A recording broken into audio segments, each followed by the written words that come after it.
Et salut à tous, on se retrouve pour une nouvelle vidéo et enfin on va pouvoir faire des deck profile speed duel. Il y a la nouvelle extension, comme vous le savez j'ai déjà fait une vidéo sur toutes les nouvelles cartes. Si vous ne l'avez pas vue, je la laisse dans la description et sur une petite fiche au-dessus de ma tête. Donc n'hésitez pas à aller la voir. Et là on va déjà se faire un premier deck profile avec ce bon Serpent Knight Dragon que vous connaissez bien, le serpent nocturne évidemment. C'est un deck assez puissant selon moi, qui est très fort dans la méta, mais surtout grâce à la compétence. Et on va voir ça directement. Allez, c'est parti, on passe à la decklist.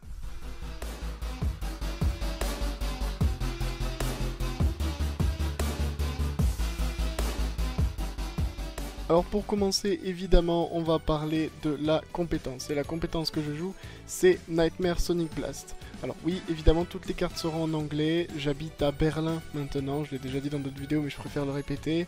Donc c'est très compliqué pour moi d'avoir les cartes en français. Et surtout, si je veux faire des tournois speed duel à Berlin, ce qui est le cas, je dois avoir les cartes en anglais. Sinon c'est trop compliqué. Mais vous inquiétez pas, on va évidemment traduire. Donc je joue Nightmare Sonic Blast. Cette carte c'est très simple, si vous contrôlez sur le terrain donc le Serpent Knight Dragon, vous pouvez regarder les 4 cartes du dessus de votre deck. Si dans ces 4 cartes il y a un monstre, eh bien vous pouvez potentiellement prendre une des cartes dans la main. Si il y a 2 monstres, alors vous pouvez détruire une carte sur le terrain adverse. Et s'il y a 3 monstres ou plus dans ces 4 cartes que vous révélez, eh bien vous pouvez faire les 2 effets. Donc, détruire une carte adverse et en plus prendre une de ces 4 cartes et la rajouter à votre main. Et en plus de ça, comme si ça suffisait pas, vous replacez ensuite les cartes restantes dans l'ordre que vous voulez. Donc c'est extrêmement puissant et ça rend tout simplement le Serpent Nocturne viable. Et on va évidemment continuer avec maintenant les cartes du deck. Alors dans le deck, pour commencer, je joue évidemment 2 Serpent Knight Dragon. Alors ils ont rien de particulier, hein, ce sont juste des monstres normaux, 2350-2400. Donc comme je l'ai dit, ces cartes là, s'il n'y avait pas derrière la compétence dont je viens de parler, elles seraient pas si fortes que ça. Mais là tout de suite, eh bien ça les rend très fortes. Mais ces cartes, c'est la clé du deck, il faut absolument les avoir sur le terrain le plus vite possible. Et donc ça veut dire les avoir dans la main. Et pour les avoir dans la main, eh bien c'est très simple, on joue 3 invocateurs dragon bleu.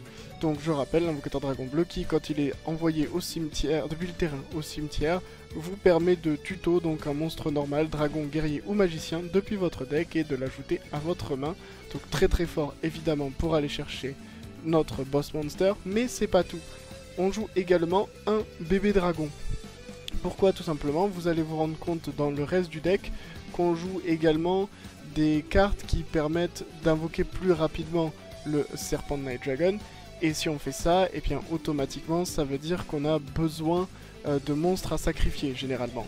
Et cette carte elle est bien parce que imaginons que dans votre main de départ vous avez ces 2 cartes, l'invocateur et le serpent, et bien vous pouvez plutôt tuto le bébé dragon pour justement invoquer plus facilement le serpent. Mais on va voir ça juste après. Alors ensuite, dans les monstres, je joue 3 troupes dragon qui sont donc dans la nouvelle extension. Alors pour l'instant, il y en a une qui est en proxy parce que j'attends mon 3e exemplaire. Mais la troupe dragon, en gros, c'est quand cette carte elle est détruite au combat et envoyée au cimetière, vous pouvez invoquer spécialement un autre troupe dragon depuis votre deck. Donc ça vous permet, de vider votre deck et en plus de garder un monstre sur le terrain pour potentiellement le sacrifier. Même logique de garder un monstre sur le terrain et de le sacrifier, on joue 2 Behemoths à 2 têtes. Alors cette carte, c'est très simple, c'est que quand cette carte a été envoyée dans le cimetière parce qu'elle a été détruite sur le terrain et qu'elle y a été envoyée ce tour, vous pouvez l'invoquer spécialement, mais son attaque et sa défense deviennent 1000 et vous pouvez utiliser cet effet qu'une seule fois par duel. Alors, cette carte je la joue en 2 fois pour la même raison que Troupe Dragon, pour arriver à temporiser et à garder des monstres sur le terrain, mais vous pouvez potentiellement la jouer en une seule fois, ça vous fait toujours 8 monstres de niveau 4 ou moins, donc c'est quand même pas mal, et ça vous donne une place de plus pour vos magies et pièges. Ensuite, dans nos magies justement, on va jouer un Summoner's Heart, qui est donc une nouvelle carte qui vient d'arriver et qui vous permet d'ajouter à votre main, tout simplement, un monstre de niveau 5, normal, depuis votre deck. Donc c'est extrêmement fort parce que ça vous permet d'aller chercher vos serpents, évidemment vos boss monsters et de les ajouter à votre main. Et ça c'est très important. J'en joue qu'un tout simplement parce que Premièrement, je veux pas brick avec. Si j'ai un Serpent Night Dragon et un Summoner's Heart ou deux, et bien après, potentiellement ça peut être une brick. Mais au-delà de ça, c'est que je trouve qu'avec les invocateurs, un Summoner's Heart et les 2 exemplaires du Serpent Night Dragon, eh bien j'ai assez de chance d'avoir quand même la carte en main dès le début. J'ai quand même 6 cartes sur 20, donc c'est pas mal. Et en plus de ça, cette carte, c'est une carte de magie, donc il faut essayer dans ce deck de limiter les cartes magie et piège, car je rappelle évidemment, c'est cette carte-là, plus vous avez de monstres dans les 4 cartes de dessus de votre deck, plus son effet est fort. Donc vous devez essayer d'avoir le plus de monstres possible dans ce deck. Maintenant, je vais enfin vous expliquer pourquoi on a tous ces petits monstres. Et bien tout simplement parce qu'on joue 3 poupées de sacrifice. Alors cette carte, elle est très très forte, c'est dans ce deck en tout cas. Vous sacrifiez un monstre et vous pouvez invoquer spécialement un monstre de niveau 7 depuis votre main qui est invocable ou posable normalement. C'est le cas de notre serpent nocturne évidemment, et même s'il ne peut pas attaquer ce tour, c'est pas grave, parce que notre intérêt c'est de pouvoir ensuite activer notre compétence, et ça nous permet vraiment d'être très très efficace et de très très rapidement invoquer notre monstre clé qui est notre condition de victoire. Alors maintenant on va terminer les cartes corps du deck, vraiment les cartes de base qui pour moi doivent vraiment être dans le deck, avec les pièges et avec des transmigrations de dragons, 3 transmigrations pour être exact. Donc cette carte qui est peu utilisée, mais à mon avis dans ce deck elle est vraiment puissante. Vous ciblez un monstre dragon que vous contrôlez, vous le bannissez, et si vous le faites, vous invoquez spécialement un monstre dragon depuis votre main ou cimetière. Donc c'est utile dans pas mal de cas. Premièrement, ça vous permet de, pendant le tour de votre adversaire, ça vous permet de sacrifier, donc de bannir votre monstre dragon sur le terrain pour invoquer par surprise votre monstre clé, le Serpent Night Dragon. Donc c'est très très fort. Et en plus de ça, ça vous permet aussi, si par exemple votre monstre, votre Moss Monster va être détruit, et bien potentiellement vous pouvez utiliser la transmigration pour l'échanger avec un autre, si vous avez le deuxième dans la main. Ou encore mieux, s'il est détruit, et bien lors de votre prochain tour, vous invoquez un monstre dragon, vous utilisez la transmigration et vous réinvoquez votre boss monster depuis le cimetière. Donc de très très bons combos avec cette carte, qui vous permet vraiment de garder votre monstre clé tout le temps sur le terrain. Et si vous avez bien compté, maintenant il manque 2 cartes, et moi les 2 cartes que j'ai choisies, et c'est un peu particulier, je vais expliquer après, c'est 2 half shot ou à moitié fermé. Alors pourquoi cette carte? C'est particulier. Pour moi ces cartes là ne sont pas essentielles. Vous avez 2 voire 3 places pour mettre des cartes un peu de deck, des cartes de side potentiellement pour les tournois, des cartes que vous pouvez enlever justement pour votre side lors des tournois. Et vous pouvez potentiellement jouer jusqu'à 3 si vous enlevez, comme je l'ai dit plus tôt, un Behemoth. C'est à vous de voir sur ça. Et potentiellement si vous l'enlevez, vous pouvez jouer un 3ème à moitié fermé.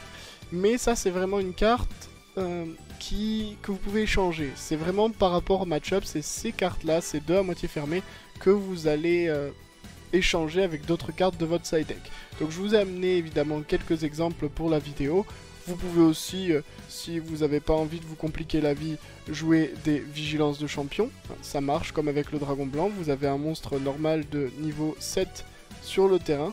Donc vous pouvez annuler une carte magie et piège adverse ou une invocation.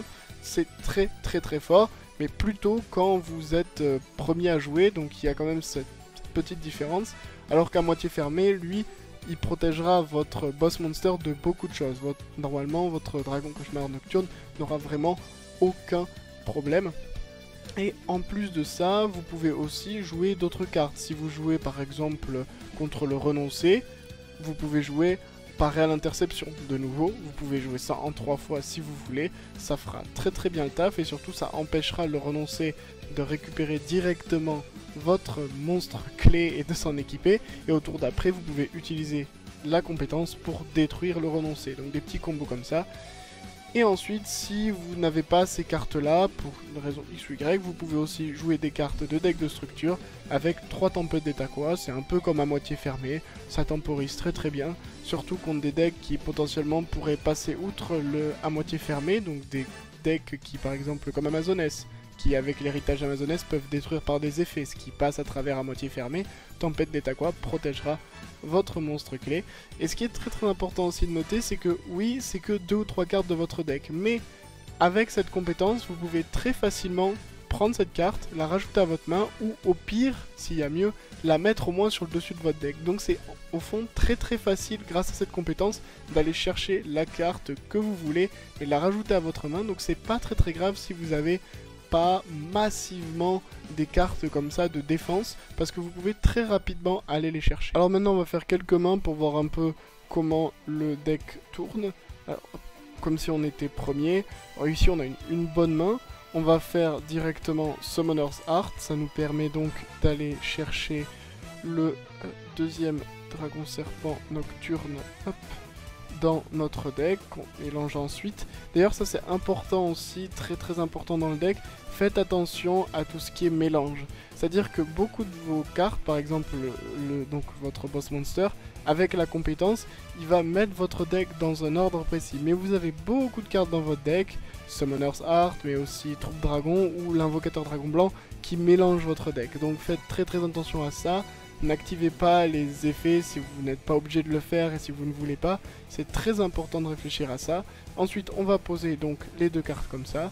Votre adversaire va 100% détruire l'invocateur dragon bleu. Ça nous permet d'aller chercher notre petite copie de bébé dragon qui est là juste pour ça, pour qu'on ait une cible justement dans ce cas de figure. Donc on l'ajoute à notre main. Et derrière, on pioche. On a le Behemoth, mais là par exemple, on va juste faire ça. Et là, on n'a pas de protection. C'est le seul problème. Donc ce qu'on va faire, au lieu d'attendre le tour de l'adversaire, on active directement la transmigration. On bannit donc cette carte pour invoquer le serpent. Et là, directement, on active la compétence. Donc la compétence, on regarde les 4 cartes du dessus. On a ici, ça c'est un monstre, donc on a 2 monstres. Ça veut dire qu'on peut ajouter donc une carte dans votre main et en plus détruire une carte adverse. Alors là, moi ce que je vous conseille, c'est de, si possible, toujours prendre une carte magie ou piège dans votre main et renvoyer le reste avec, alors là c'est à vous de voir, avec un monstre sur le dessus ou pas. Moi ici je mettrais peut-être la troupe dragon. Alors pourquoi je fais ça, c'est à vous de voir en fait, mais vous pouvez aussi mettre la magie. L'idée c'est que vous voulez garder des monstres dans votre deck le plus possible pour pouvoir activer des effets puissants avec le serpent Night Dragon. Et donc si c'est ce que vous voulez faire, eh bien vous ne voulez ni rajouter de cartes monstres dans votre main grâce à l'effet de cette compétence, ni les mettre sur le dessus de paquet parce que sinon vous allez les piocher. Mais là ça fait qu'on a une main plutôt correcte, que vous attaquiez ou pas. Il y a des chances évidemment que notre monstre soit détruit, mais c'est pas grave parce que derrière on a de nouveau de quoi le faire.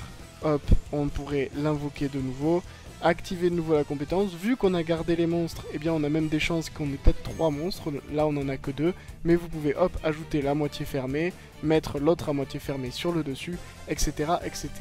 Donc vous voyez des combos très intéressants et qui vont très vite.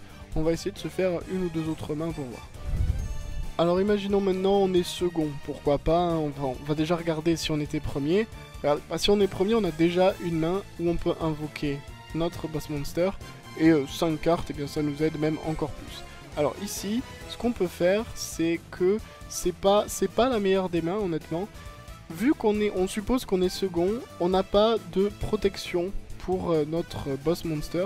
Donc ce qu'on peut faire, c'est on va poser Troupe Dragon, on va faire Summoner's Art pour aller chercher donc notre boss monster, Serpent Night Dragon, et on va s'arrêter là en posant juste une carte. Pourquoi on fait ça? Parce que si on allait trop agressif, c'est-à-dire en invoquant un monstre face recto et en utilisant le piège directement, on serait forcé de le faire dès que votre adversaire attaque.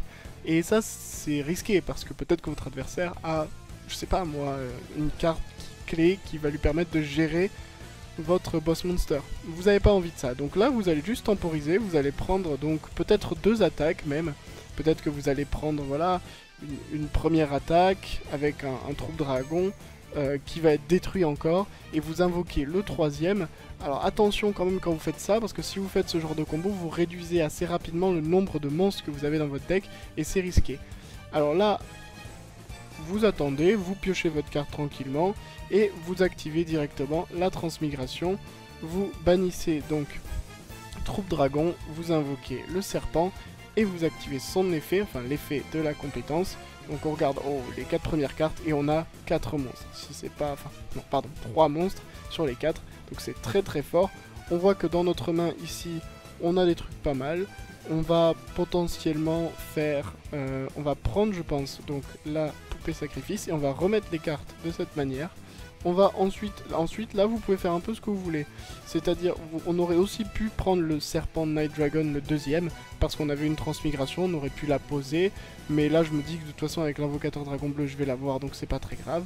Et là vous voyez vous êtes dans une position très très forte parce que là vous avez rajouté une carte à votre main, vous avez fait perdre, détruit une carte adverse. Donc c'est vraiment des combos qui s'enchaînent et ça fait extrêmement le taf. Et une dernière main donc pour la route. Alors on va voir un peu ce que ça nous donne. On a, bon là c'est pas une main de fou mais on va pouvoir gérer avec ça. On pose juste l'invocateur, potentiellement à moitié fermé même s'il n'est pas ultra utile ici. L'invocateur au tour adverse se fait évidemment détruire. Donc ça vous permet d'aller chercher le serpent Night Dragon évidemment que vous ajoutez à votre main.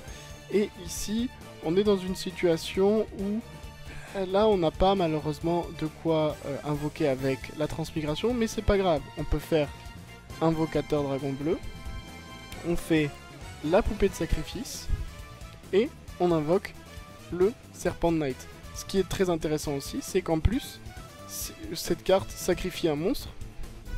Et là, donc, on l'envoie au cimetière depuis le terrain. Donc, l'effet de l'invocateur s'active et ça peut vous permettre d'aller chercher, là, à voir ce que vous prenez. Vu qu'on a la transmigration dans la main, je rappelle, on prend le deuxième serpent Night Dragon pour pas prendre de risques et être assez tranquille, voilà, par rapport à l'adversaire. On active ensuite la compétence de nouveau. Hop, on a donc, eh bien, on a 3 monstres. Donc ça va nous permettre, eh bien, peut-être d'ajouter le bébé dragon et de mettre la transmigration sur le dessus. On fait ça. Et là, on est dans une très bonne situation. On peut même poser une deuxième transmigration. On aura le bébé dragon au prochain tour si on veut justement faire un peu plus d'agressivité avec les transmigrations. Donc c'est très très fort. Et de nouveau, là, on aura détruit une carte adverse. Et chose importante que j'ai oublié de préciser, cette carte ne cible pas. Hein. Évidemment, vous détruisez une carte adverse. Donc votre adversaire ne peut pas répondre à la compétence. Et de manière générale d'ailleurs, on ne peut pas chaîner à une compétence. C'est pas possible. Donc c'est très très fort parce que votre adversaire ne peut pas répondre à ça. Si une carte est détruite, elle est détruite. Il peut pas l'annuler, il peut pas negate l'effet, il ne peut rien faire au moment où vous activez la compétence. Et ça, clairement, c'est quand même ultra puissant dans un jeu comme Yu-Gi-Oh! C'est ainsi que se termine cette vidéo, ce deck profile. J'espère qu'il vous aura plu. Si c'est le cas, n'hésitez pas à vous abonner à la chaîne. Évidemment, me laisser un commentaire, activer les notifications et me rejoindre sur mes réseaux sociaux qui sont dans la description. On se retrouve très vite pour de nouvelles vidéos, très certainement de nouveaux deck profile parce que je peux vous dire qu'il y en a beaucoup à faire. Cette extension, vraiment, c'est un paradis pour les deck builders. Donc je vous dis donc à très vite pour une nouvelle vidéo. C'était Ankara, and I'm out.